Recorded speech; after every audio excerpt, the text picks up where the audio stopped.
Benedetta for running. What I like about the Hayabusa and the Esmeralda Matilda, first two picks here for KAYUQT is that now there's a potential for them to set up the tempo here. Hunt down Mars. This is going to be Mars rocking the Eve. And really try to take out a big threat in objective team fights once that starts. So it's going to be up to how KAYUQT play this with the tandem of Matilda and Esmeralda. What are you thinking, Esmeralda? Matilda and Esmeralda. Esmeralda. Esmeralda's going to be like Vladimir. There you go. Predicted it while you were at that. Yeah, that was a prediction, guys. That was all part of the plan. And scale, well, I actually got GUSAYON actually having their eyes set in disrupting the farm of this Esmeralda, because left and check Esmeralda will become a problem for GUSAYON come the mid game. However, the lineups that they have with Benedetta, who can easily cover the lanes where Esmeralda is in once they've swapped things out, and once we're no longer in that laning phase of the game, policy against that.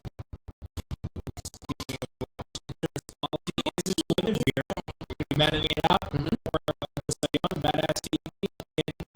The response to what's the proper manager against the KAYUQT roster.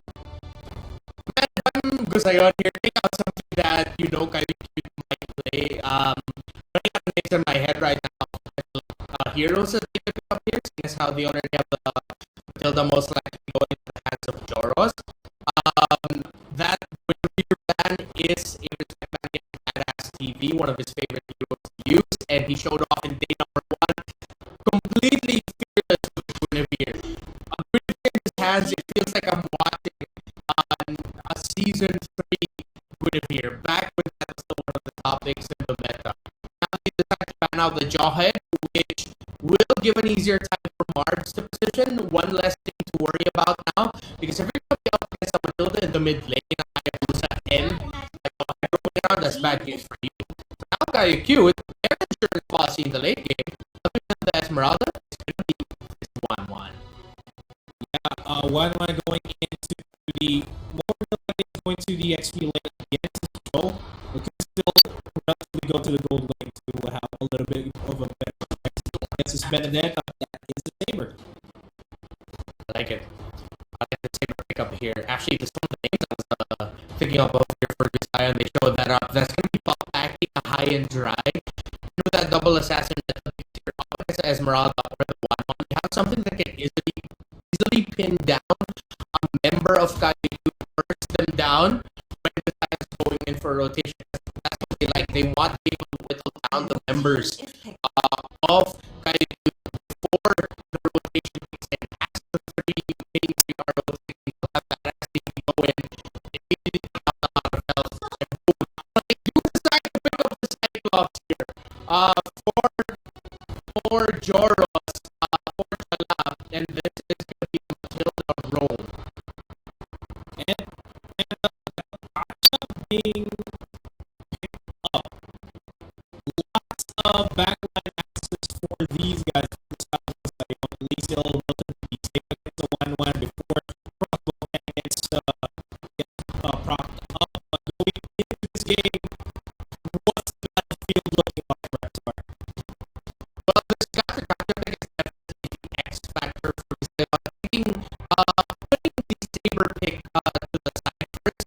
What this got can bring is a little bit more control in terms of area of effect control, because with the Gacha, you have the ability to potentially taunt the members of KAYUQT who are fielding a very mobile lineup. So the taunt might be hard to land, but at the same time, if you land it, it will prove to be devastating, because this is a lineup that lacks your typical sustain. You have shields, though. That's what they have. But you are lacking the idea of what we usually call a meaty front line. And that's what MLBB brings to the table here for GUSAYON. We'll see how meaty is going to be in the second,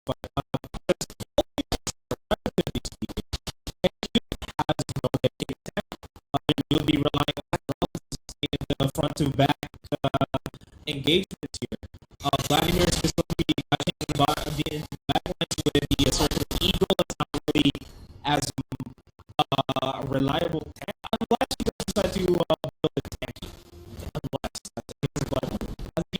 process, we'll see exactly what the build is going to be here for KAYUQT. Yeah, they have to be careful, especially in the team fights, not to throw too much towards the Gatakacha, who will be able to sustain himself through the damage. And what I'm also going to be watching out for here is where Chalak decides to use the star power lockdown. Of course, you can put that on the E, but that will reverse it. That'll just immobilize it. And if that E is still in real world manipulation, he'll still be able to use it. So the main target for this star power lockdown might be bad at the side move up. The middle lane is already experiencing a lot of scuffles there. What's not really amounting to much is just a battle for pushing out the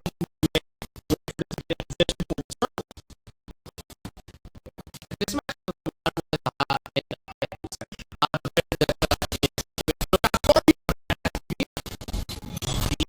to be backing off for now. It's going to be the first blood here in this game.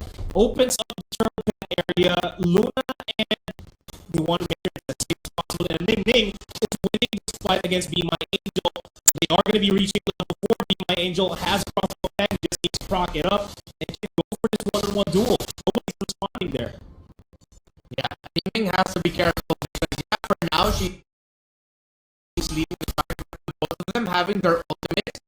One crossbow of time would prove to be the downfall here for Ning if caught way too deep in the lane pushing, and at the same time, if at around 50% health, and then Be My Angel pops off that crossbow of time, it's gonna be a tough escape there for Ning to pull off. Marbs is going to be focused down. Ame will be there with that assistant out. But Marbs with the real world manipulation takes down Chalap. Already a mage down, no lockdowns available for KAYUQT for now. Vladimir still has to reach level 4 before he can set up a fight for his team. Aaron QT now with the warrior boots gets stopped by Badass TV. The Hayabusa though, KAYUQT takes down Marbs. And Aaron Cutie is going to be forced down to low HP, not going to be rejoining on the fray just now. Does have the Circling Eagle available, does not have the Circling Eagle available, sorry about that. As they will just try to keep it as safe as possible. Chalak's going to be waiting on the bottom brush, waiting for an opportunity to throw the ultimate, get the stun out, but nobody obliges him of anything. And KAYUQT is going to be starting out this turtle. Not going to be fully committing it just yet though, as the Matilda is way too far. Now the corrosion site has been picked up here by Be My Angel. So that's one item down. Just get another one locked in and you should be good to go to roam around the map or continue the split push if you see that Ning Ning has gone to join GUSAYON for the team fights. KAYUQT trying to steal away this purple buff from GUSAYON, but it might just initiate a fight. And he does dive in, but nobody is inside the zone to get knocked up. Now Badass TV and Luna will take down Chalap in the process in the middle lane. Good rotation from them. Triple sweep initiated by Badass TV and just finished off by Luna with the Jungle X-Borg Last Insanity. Now with the War Axe getting picked up here for KAYUQT, it should be a little bit better for KAYUQT in terms of the longer engaged team fights. Once he gets to build up a little bit more War Axe stacks, he'll get a little bit more physical and armor penetration, a little bit more damage and attack speed as well as the fight goes on. So it's good news for KAYUQT that they have that, because team fights against GUSAYON are not going to be quick. These are going to be long team fights if KAYUQT can avoid damage. But Badass TV gets picked off in the bottom lane.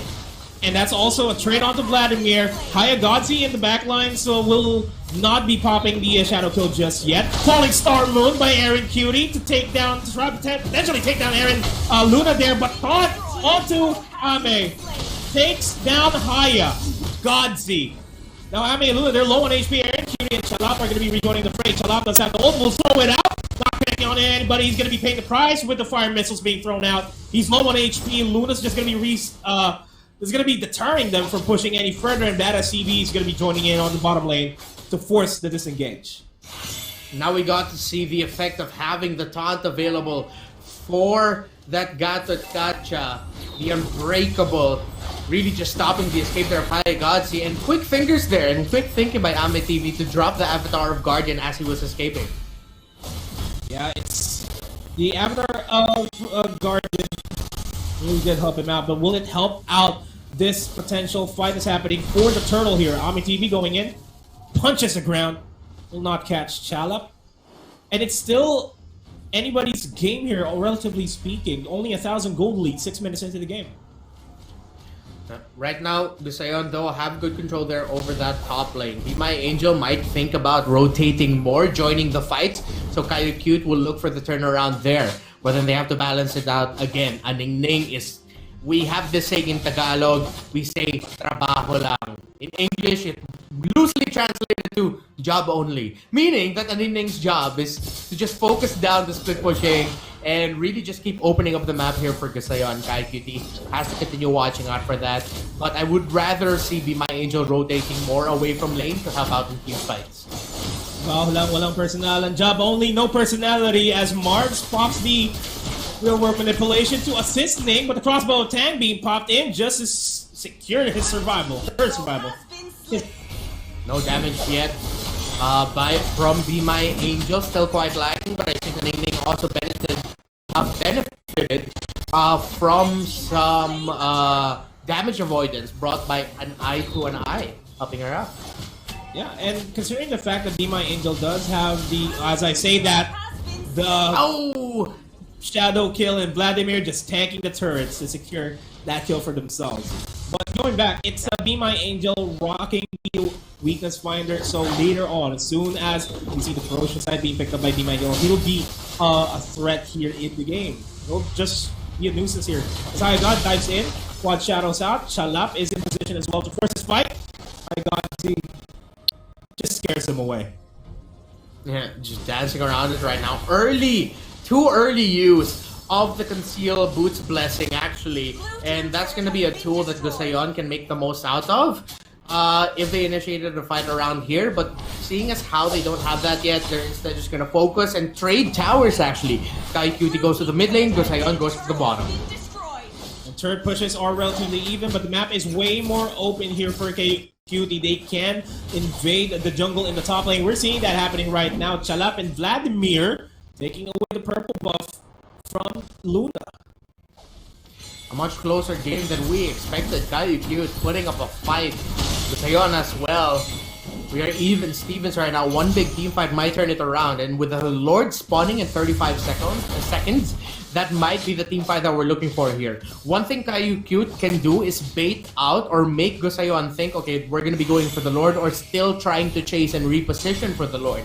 But then they can utilize that time to split push instead.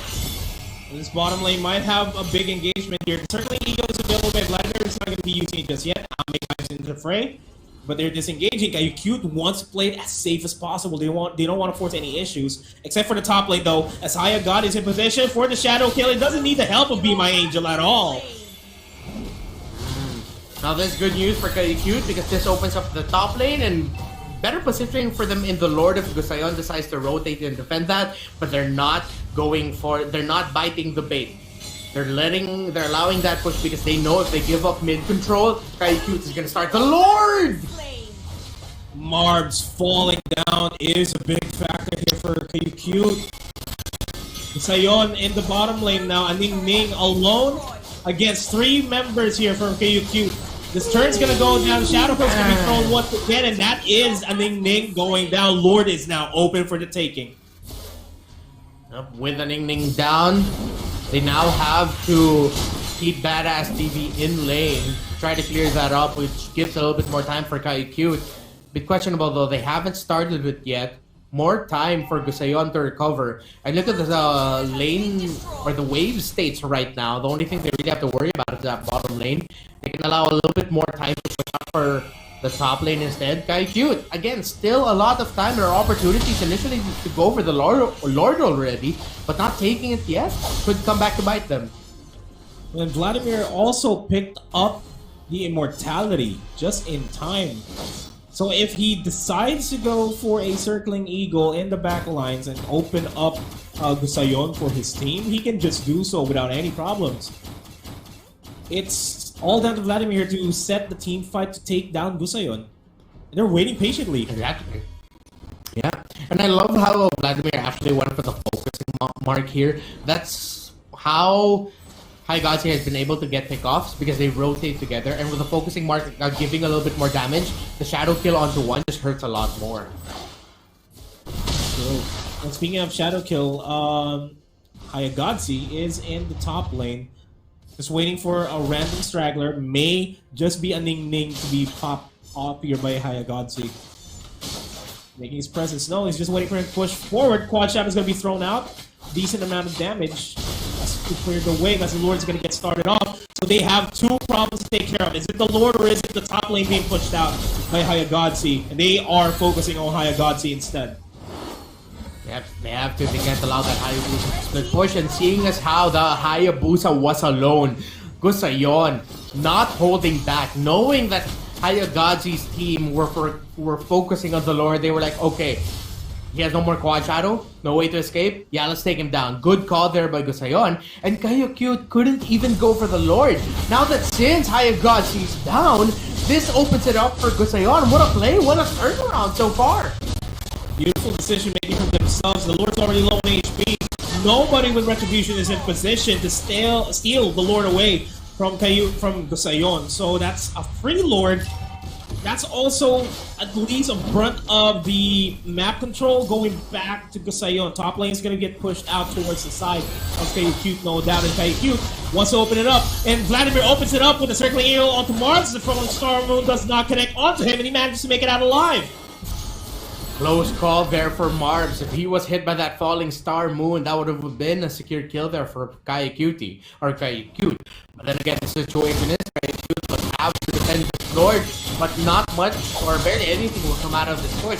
If ever, the only thing I'm seeing is GUSAYON could potentially get control in mid lane and then try to push that out and then fight KAYUQT. Oh no! JOROSS gets spots out, roaming, walking into the members of GUSAYON. That's a turret going down. Shadow Kill's gonna be used up.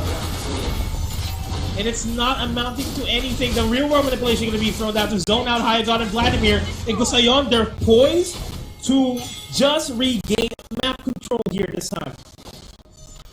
The pick off onto HAYUQT, saying the fact they were able to get the Lord was such a big turnaround for GUSAYON that they've been able to just let go or release a lot of the pressure that KAYUQT was applying to them for most of the game. And now this opens up GUSAYON's usual tactic of allow a Ning Ning to split push, rotate with her if possible. They have a good tandem in picking off a target together in Badass TV and Luna if they decide to roam together. Just land your triple sweep. That's going to be enough control, enough time, considering how KAYUQT doesn't have any purifies for the last insanity to burst them down.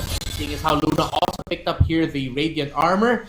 Oh my goodness. It is going to be difficult for KAYUQT to be able to take down this X-board, this Luna, who hasn't received a single death yet this game.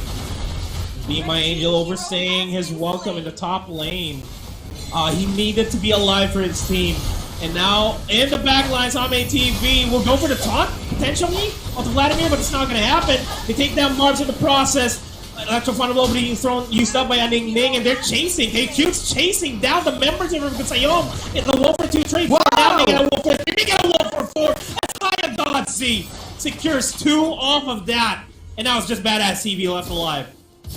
That was such a surprising turnaround play. I turned into Owen Wilson for a second there. I was like, wow! It wasn't the exact wow that he's known for, but still close enough. And again, KAYUQT having the fight so well, they might just be able to end it, Nomad! That's so wild! It's just Marbs who can defend this!